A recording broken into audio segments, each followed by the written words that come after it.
आपने कभी गौर किया है कि कुछ चीजें हम नहीं ढूंढते बल्कि वो खुद हमें ढूंढ लेती हैं। और सबसे अजीब बात तो ये होती है कि जब तक हमें समझ आता है कि कुछ गलत है तब तक बहुत देर हो चुकी होती है।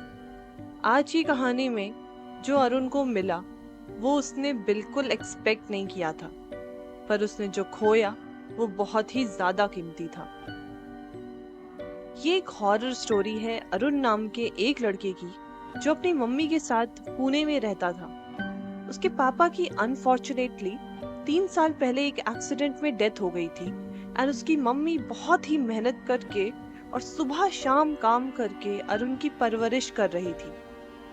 अरुण अपने ही शहर से ग्रेजुएशन कर रहा था और वो पूरी कोशिश करता था अपनी माँ की हर एक काम में मदद करने की। स्कॉलरशिप पे पढ़ाई कर रहा था और फ्यूचर में प्रोफेसर बनने के सपने देखता था। एक बार की बात होती है, उसकी माँ को एक वर्क ट्रिप पे जाना पड़ता है। एक्चुअली उसकी माँ एक टीचर थी एंड स्कूल की तरफ से बच्चों को कैंपिंग में भेजा जा रहा था जिसकी सुपरवाइजिंग टीम में उसकी माँ भी थी। तो उस समय अरुण को 2 दिन तक घर पे अकेले रहना था।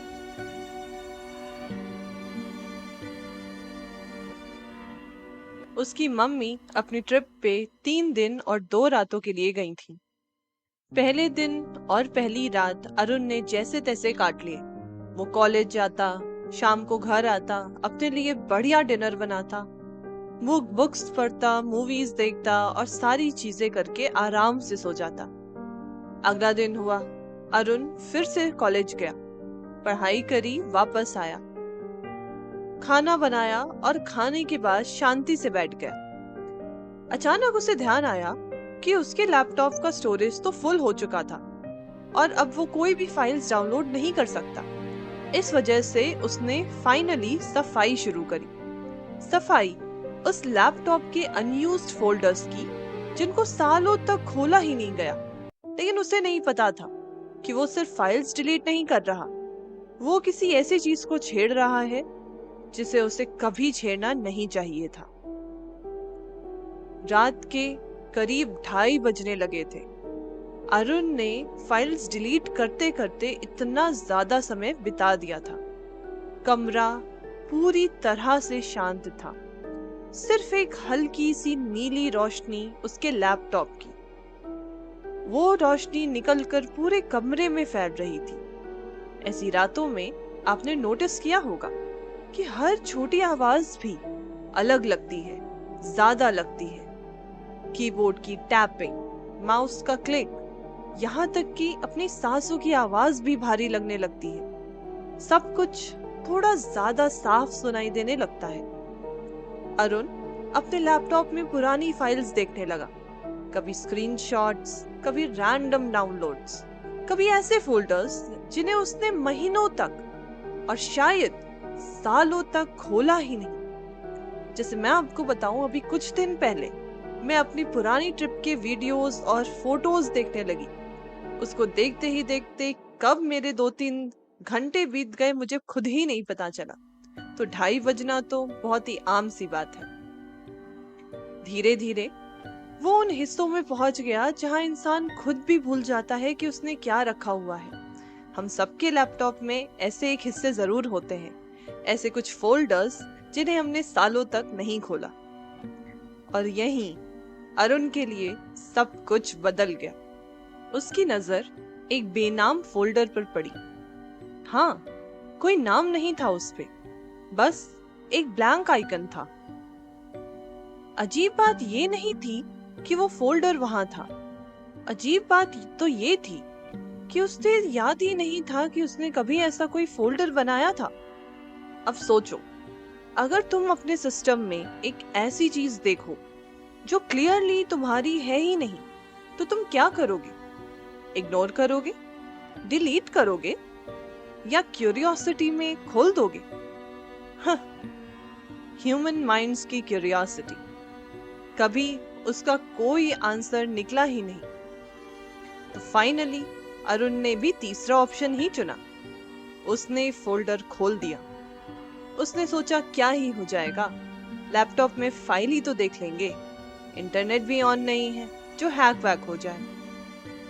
उस फोल्डर के अंदर उसने सिर्फ एक फाइल देखी, और वो फाइल भी एक वीडियो फाइल थी। उसका नाम था playmilast.mp4। कुछ सेकंड के लिए वो रुका। उसने सोचा ये नाम खुद में एक वार्निंग जैसा लग रहा है, ऐसी वार्निंग जो शायद एक इंसान को खोलनी नहीं चाहिए।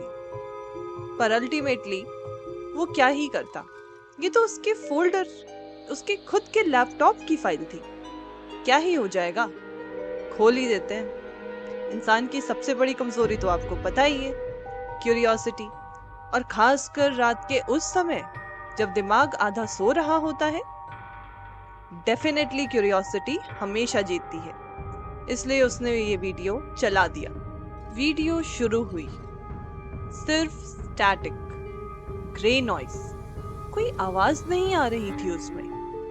फिर धीरे धीरे से एक इमेज बनने लगी, और कुछ सेकंड बाद उसे ये समझ आया कि वो तो उसका अपना ही कमरा था। पहले उसे तो हंसी आई।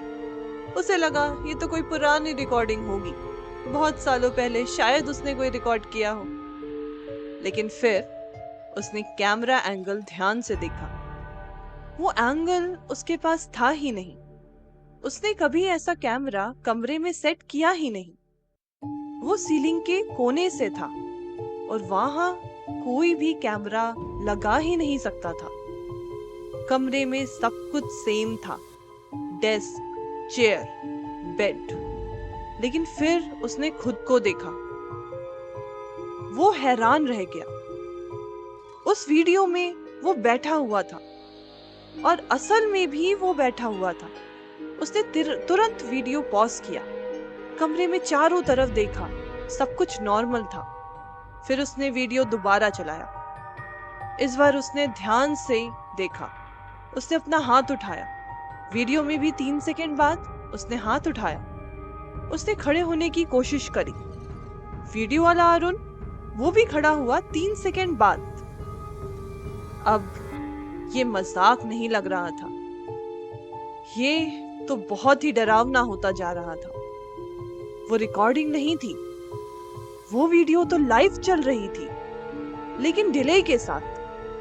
और पता है सबसे डरावनी बात क्या थी? अरुण उसे देख रहा था, खुद को लाइव सारी चीजें करते हुए।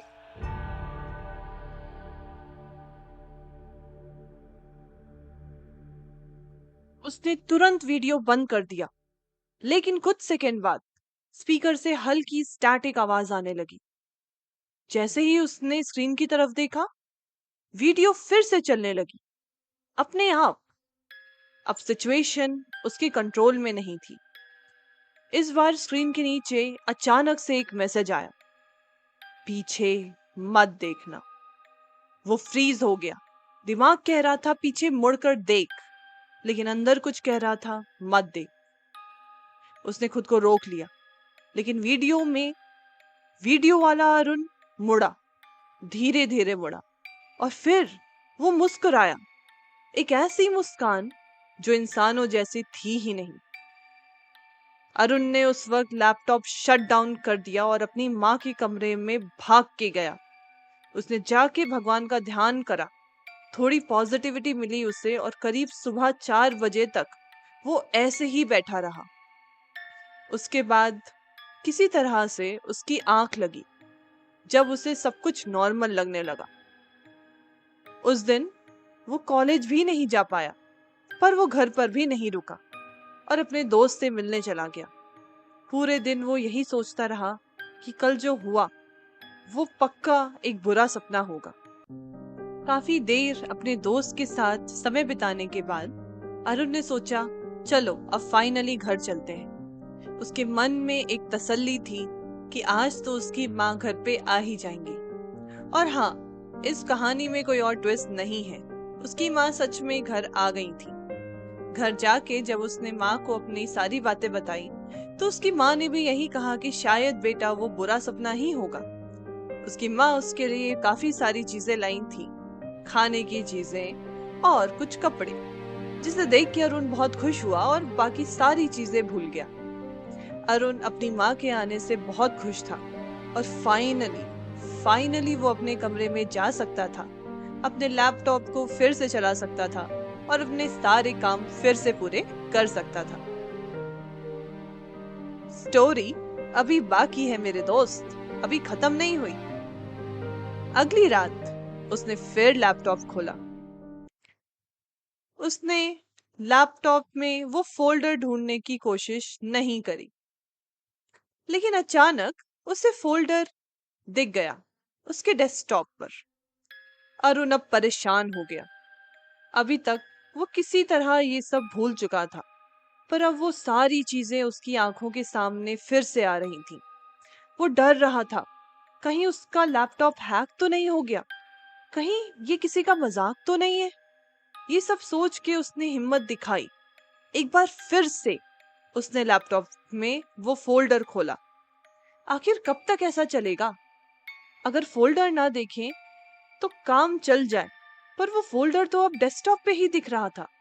उसने फोल्डर खोल दिया, लेकिन अब उसमें 2 फाइल्स थी। एक नई फाइल YouLooked.mp4। उसने उसे नहीं खोला। उस फोल्डर में पड़ी हुई वीडियोस के नाम से ही उसे डर लग रहा था, इसलिए उसे फोल्डर डिलीट करना था। और भगवान का शुक्र है कि वो फोल्डर डिलीट करने में सक्सेसफुल हो गया। कुछ दिन तक सब नॉर्मल रहा। अरुण सुबह उठता, कॉलेज जाता, अपने घर के काम में अपने मम्मी की मदद करता। बहुत सारी चीजें फिर से नॉर्मल हो चुकी थी। कोई फोल्डर नहीं दिखा, कोई वीडियो भी नहीं आई, जैसे कि वो सब खत्म हो गया हो। उसकी माँ भी घर वापस आ गई थी और अरुण अब बिना डर के खुशी से रह रहा था। पर उसने कसम खाई कि अब वो कभी भी पुरानी फाइल्स नहीं देखेगा। एक रात करीब 3 बजे वो अचानक नींद से उठा। कमरे में अजीब सी आवाज गूंज रही थी, कीबोर्ड टाइपिंग की आवाज, धीरे धीरे, लगातार, क्लिक क्लिक क्लिक। उसने धीरे धीरे अपना सर उठाया और लैपटॉप की तरफ देखा। लैपटॉप अपने आप ही ऑन था। स्क्रीन पर वही वीडियो खुला हुआ था, लेकिन इस बार कुछ अलग था। वीडियो में अरुण सो रहा था, लेकिन असलियत में अरुण तो इस वीडियो को देख रहा था। फिर वीडियो में कुछ और दिखा। उसके पीछे अंधेरे में कोई खड़ा था। वीडियो में वो चीज धीरे धीरे उसके करीब आ रही थी। और सबसे डरावनी बात मालूम है क्या है? वो चीज वीडियो के अंदर नहीं थी, वो तो उसके कमरे में थी। उसने हिम्मत करके पीछे मुड़कर देखा, कुछ नहीं, कमरा खाली था। लेकिन जैसे ही उसने फिर स्क्रीन पर देखा, वीडियो में वो चीज अब उसके बिल्कुल सामने थी, इतनी पास कि उसका चेहरा साफ दिखने लगा। लेकिन वो चेहरा कोई चेहरा नहीं था, बस एक काली परछाई। और अचानक स्क्रीन पर टेक्स्ट आया, अब तेरी बारी है। वो बहुत घबरा गया। उसने तुरंत लैपटॉप पे फाइल डिलीट करने की कोशिश करी। राइट क्लिक, डिलीट, कुछ नहीं हुआ। फिर उसने परमानेंट डिलीट करने की कोशिश करी। Error, file can not be deleted. अपने सिस्टम बंद करने की कोशिश करी, शट डाउन, लेकिन लैपटॉप बंद नहीं हुआ। स्क्रीन ब्लिंक हुई और फिर एक नया वीडियो खुल गया। नाम run.mp4। वीडियो में वो लड़का भाग रहा था अपने ही घर में, और पीछे वही परछाई उसका पीछा कर रही थी।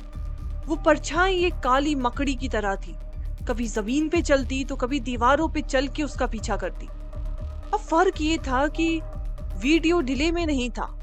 वो जो वीडियो में हो रहा था वो अरुण रियल लाइफ में भी करने लगा। वो लड़का सच में भागने लगा। उसका दिल तेजी से धड़क रहा था, सांसें भारी हो रही थी। उसे समझ नहीं आ रहा था ये क्या है, कैसे रुकेगा। वो माँ के कमरे तक पहुंचा, पर उसकी माँ का कमरा खुल ही नहीं रहा था। उनके मुंह से आवाज निकल ही नहीं रही थी, लेकिन उस परछाई की चलने की आवाज अब अरुण को साफ सुनाई दे रही थी, जैसे कि उसने वीडियो में सुना था। वो सीधे घर से बाहर भागा।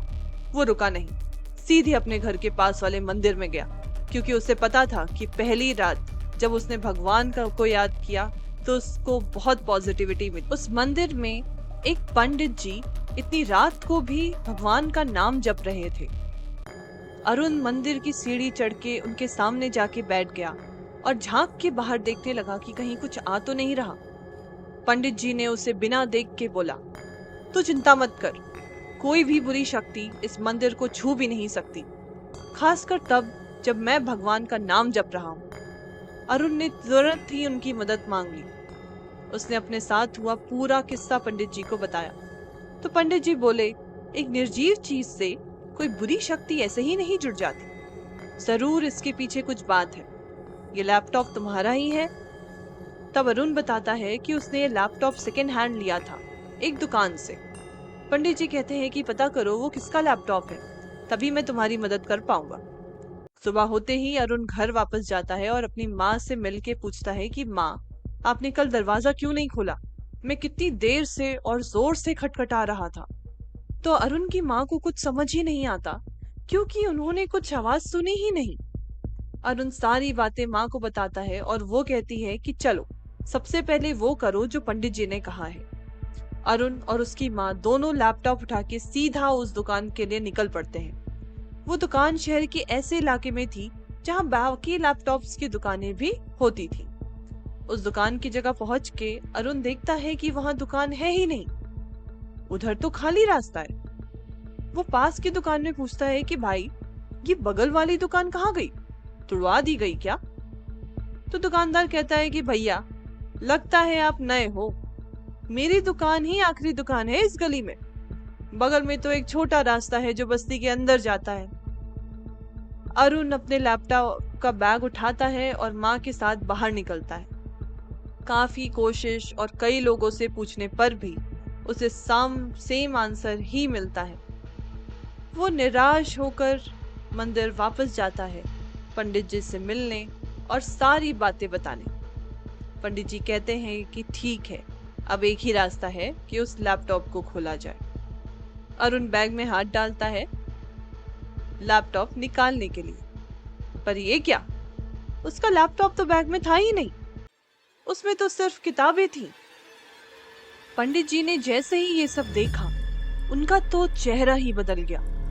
उन्होंने तुरंत कहा, तूने उसे देख लिया है? किसे? अरुण और उसकी माँ ने एक साथ पूछा। पंडित जी ने कहा, छलावा, एक ऐसी चीज जो लोगों को ढूंढती है और जब कोई इसे देख लेता है तो वो उसे छोड़ती नहीं। उस लैपटॉप में ही कुछ गलत था और उसने ही ये सब तुम्हारे साथ किया है। अब वो यहाँ नहीं है, पर जरूर कुछ और चीजें हो सकती हैं, इसलिए तुम और तुम्हारी माँ को पूजा करनी होगी, अपने साथ पवित्र मंत्र युक्त माला रखनी होगी और घर में हर जगह पे शुद्धि करनी होगी। पंडित जी उन्हें मंदिर के अंदर ले गए, कुछ मंत्र पढ़े और उनसे कहा, अब चिंता करने की जरूरत नहीं, छलावे के पास अब कोई जरिया नहीं है तुम तक पहुंचने का। अरुण और उसकी माँ ये सारी चीजें खत्म करके अब घर वापस आ जाते हैं और घर में खुद से पूजा करके फाइनली राहत की सांस लेते हैं। पर अरुण अभी भी उन सब चीजों के बारे में सोच रहा था और बहुत ही हैरान था कि आखिर उसके साथ ऐसी चीजें हो कैसे गईं। उस रात जब दोनों अपने कमरे में सो रहे थे तो अचानक अरुण को फिर से आवाज सुनाई दी, पर अब ये आवाज सामने रखे फोन से आ रही थी। फोन अपने आप ही ऑन था, लेकिन इस बार अरुण भागा नहीं, पंडित जी के दिए हुए मंत्रों को दोहराने लगा। फोन से आवाज तेज आ रही थी, पर अरुण और भी तेज मंत्र पढ़ रहा था और फिर अचानक उसकी नींद खुली। वो तो एक बुरा सपना था। अरुण का फोन बिल्कुल सही चल रहा था और उसमें कुछ भी आवाज नहीं आ रही थी। सपना खुलने से पहले अरुण ने बस एक चीज सुनी थी, खुशकिस्मती, कभी तेरी कभी मेरी। अगली सुबह सब नॉर्मल था, जैसे कुछ हुआ ही नहीं। अरुण ने कुछ दिनों में नया लैपटॉप भी ले लिया, लेकिन पता है, जब ये सारी चीजें किसी इंसान के साथ हो जाती हैं तो वो फिर नॉर्मल नहीं रह पाता। अरुण ने जो चीजें खोई वो थी उसकी शांति। शांति से अपना काम करना अब अरुण के लिए पॉसिबल नहीं था। वो लड़का रात को लैपटॉप नहीं खोलता था क्योंकि उसे पता है कि कुछ चीजें खत्म नहीं होती, बस कुछ समय के लिए चुप हो जाती। अगर कभी तुम्हें भी कोई ऐसी फाइल दिखे तो उसे इग्नोर मत करना। इग्नोर मत करना, लेकिन उसे खोलना भी मत। कहीं अगली बारी तुम्हारी लैपटॉप की तो नहीं।